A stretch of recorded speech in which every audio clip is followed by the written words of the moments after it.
Afrika Mashariki. When Mwalimu Julius Nyerere, former president of Tanzania, Jomo Kenyatta of Kenya, and Dr. Milton Obote of Uganda founded the East African Community, they envisaged that the three countries would one day turn into one nation. This dream remains far from achievement, despite the fact that some of the objectives of establishing the East African Community are now a reality. Common market protocol, with all its imperfections, that allows for free movement of people, services across the region. To me, that is the climax of our integration. That countries are now adopting an East African passport is a very good indication of a transition. The Common Market Protocol has 5 freedoms and 2 rights. The right freedom of movement, freedom to move capital, goods, services, and labor. I believe that's what we all must be striving for. And the 2 rights, the right of residence and the right of establishment. I should be able to go to Kisangani and set up business there. Following the collapse of the old union, President Yoweri Museveni, Daniel Arap Moi of Kenya, Benjamin Mkapa of Tanzania revived a community anchored on a people-centered and private sector-led community. We now need to ask ourselves the question, has the EAC been people-centered actually?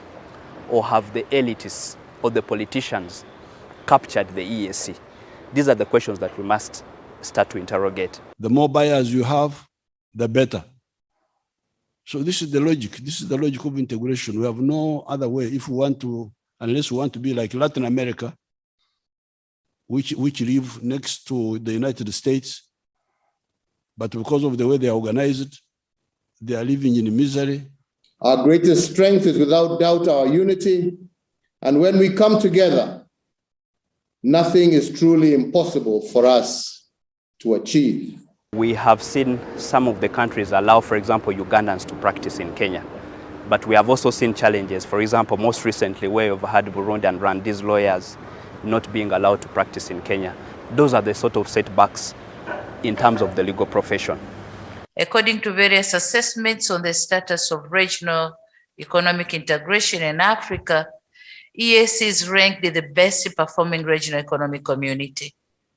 This shows how strong our community is and how committed the people of East Africa are in furthering the integration, something we should all be proud of.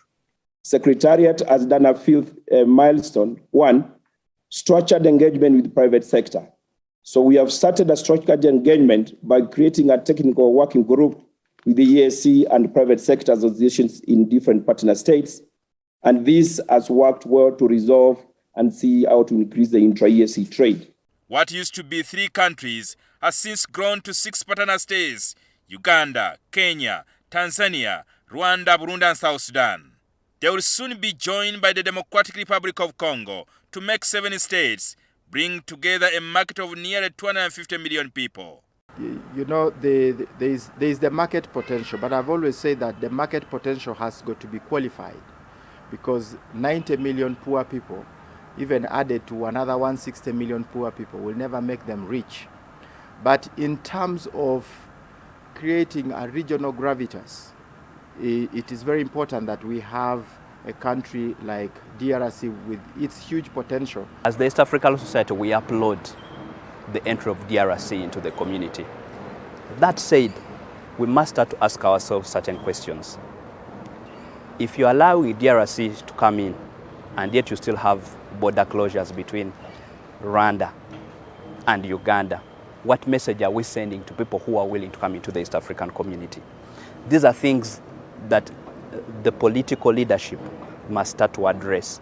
But as the community continues to expand, partner states have not lived up to their expectations, with many continuing to violate the Common Market Protocol by creating and imposing non-tariff barriers affecting free movement of goods and services in the region. The closure of the border is purely weaponization of trade. If you read the statements and you listen to the statements that primarily are coming from the Rwandese side, it is not because they have any trade-related conflicts with Uganda, but rather that they're using our trade relations as a weapon. Most of our countries are protectionist, and yet what the EAC community requires is actually a regional mindset. Now, these non-tariff barriers, like we have seen in the past, poultry, maize, milk, and we have seen a couple of bilateral agreements being signed between, for example, most recently Kenya and Uganda. Our view is that that is not the long-term solution. The long-term solution in addressing non-tariff barriers should be in ensuring that we actually appoint the EAC Committee on Trade Remedies. The EAC Committee on Trade Remedies would help deal with these non-tariff barriers. The reason you may not prefer bilateral agreements is because they depend a lot on goodwill and good faith of the member countries. Tanzania and Uganda have signed bilateral agreements to build an East African crude oil pipeline. This project presents an opportunity to nationals of both states to improve their livelihoods and is expected to unlock the region's potential with an investment of about $3.5 billion US. Huge, that can be used to trigger off development in the region, but also it creates opportunities for employment for so many young people who will be working in the oil value chain. In terms of transfer of skills and knowledge that are emphasized in our petroleum legislations, both in Uganda and in Tanzania. So if you look at it from that perspective, we must really start to think about working together. Following the COVID-19 pandemic in the region has declined economically. According to the East African Economic Research Consortium, a report from Makerere University, that the overall EAC trading bloc contracted by 1.6%. In fact, I would say that arrivals dropped down to almost 70%. The arrivals. And this is compared to what we were before COVID, where we were receiving close to almost 7 million tourists in East Africa. And imagine that dropping to almost 70%.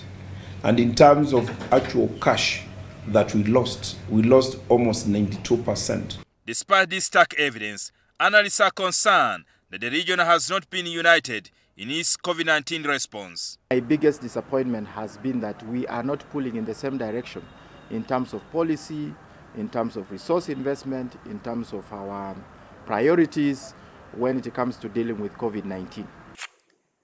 This threat demands that we work closely together as a region to protect the health of our people and minimize the disruption to our economies.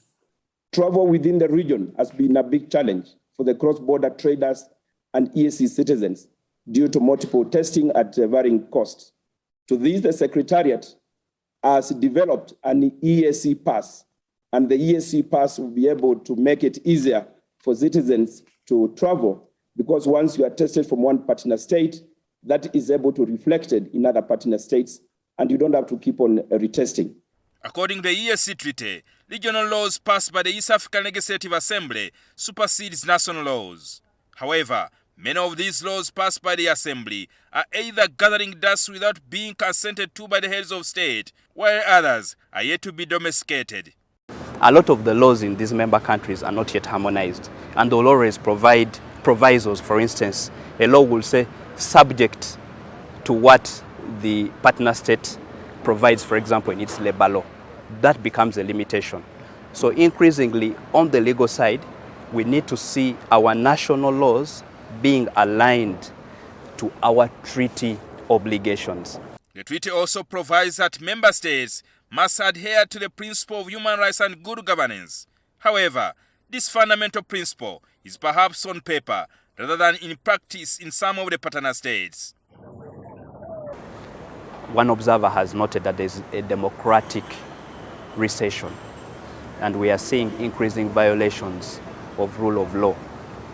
And yet the treaty says the member states must adhere to principles of good governance and rule of law and human rights. It's very critical that the anchor for the integration process is founded on rule of law. It therefore means that member states must ensure that in their respective countries we have these principles adhered to. Deepening regional integration will depend on improving the institutional efficiency and cost effectiveness of the East African community. Rwanda stands ready to play our part in this important task.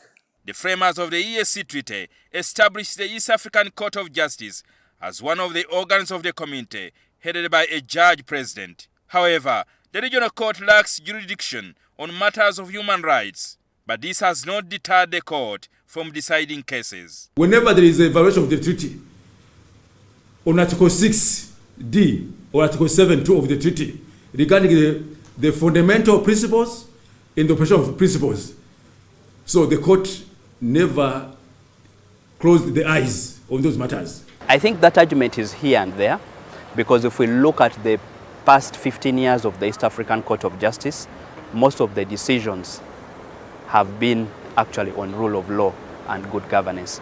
And the treaty is very clear. The treaty says partner states must adhere to the principles of rule of law and good governance, and gives the East African Court of Justice the mandate to apply and interpret the treaty. I think in terms of addressing the issues on rule of law from a justice perspective, the East African Court of Justice has done a commendable job.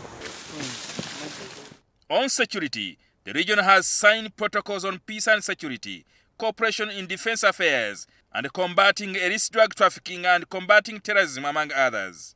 All this is geared towards strengthening regional security. It is expected that these frameworks will translate into a regional standby force to jointly tackle regional security threats, the likes of ADF in DRC. Strategic security. You can see how insecurity doesn't know boundaries. It goes from here to there. If we don't work together, we shall not manage the issue of insecurity. Central Council of Defense and Security is studying very closely that proposal. It is one of those that is basically, it will be at almost the highest level of our integration, that we shall have a standby force. But even in its current formation, the EAC has a provision for cooperation on matters of security, on matters of intelligence gathering. The region is also moving towards having a common currency. The East African Legislative Assembly has already enacted a law that sets in motion towards establishing another institution in the community. However, partners say are lobbying to host the East African Community Central Bank. And it is now an act of the East African Community. That bill establishes the East African Monetary Institute, which is an institution that is supposed to, to midwife the central bank and later on move us into a monetary union and a single currency. Now, the discussions that are ongoing right now is about where do we locate, where do we situate the headquarters. Despite all this progress made, funding of the community still remains a nightmare. The 2021 December report of the Council of Ministers indicates that as of 29th November 2021, most countries had not made their communal obligation worth $58.8 million. Burundi has a debt of $15.3 million, South Sudan $34.7 million, Uganda $5.3 million, Rwanda $2.7 million, Kenya $300,009 Tanzania $1,915. Each partner state contributes $7.3 million annually. As a measure of resolving inadequate funding to the community, there are new proposals for an alternative funding mechanism. We have established a number of institutions, but we have not provided mechanisms of financing them. Is there a financing strategy so that these institutions can work and be able to deliver on their mandate? Given the challenges associated with the current model of funding, the EAC budget, The partner states have been working on sustainable financing mechanism in line with your own directive. And I'm happy to report that the Sectoral Council on Finance and Economic Affairs agreed on a hybrid position. And therefore, we are waiting for the Council to deliberate on this matter and conclude. So we urge the partner states to possibly consider this and adopt a hybrid model. They are proposing, different figures depending on the strength of each partner state's economy, and are using the World Bank statistics to determine how much each partner state is supposed to contribute. That actually makes Kenya have contribute more than any other partner state. However, YARA member Jojo Dong believes that the African Union alternative financing model could be the best to be adopted and enforceable.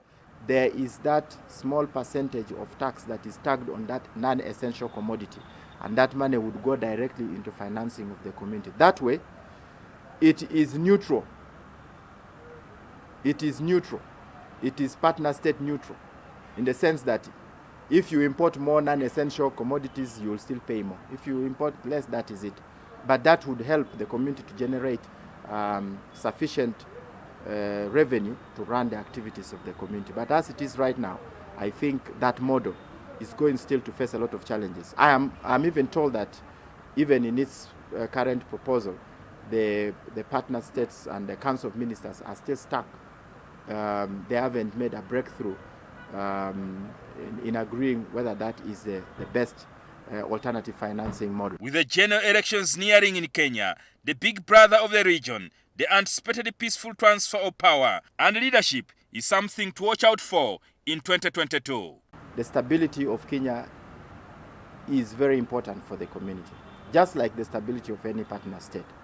Now, given that the situation is intensifying, the political temperatures are rising, and so on and so forth, the community needs to have to trigger off its early warning systems. I think it's a cause for concern for those interested in the East African community. My hope is that the elections are carried out peacefully.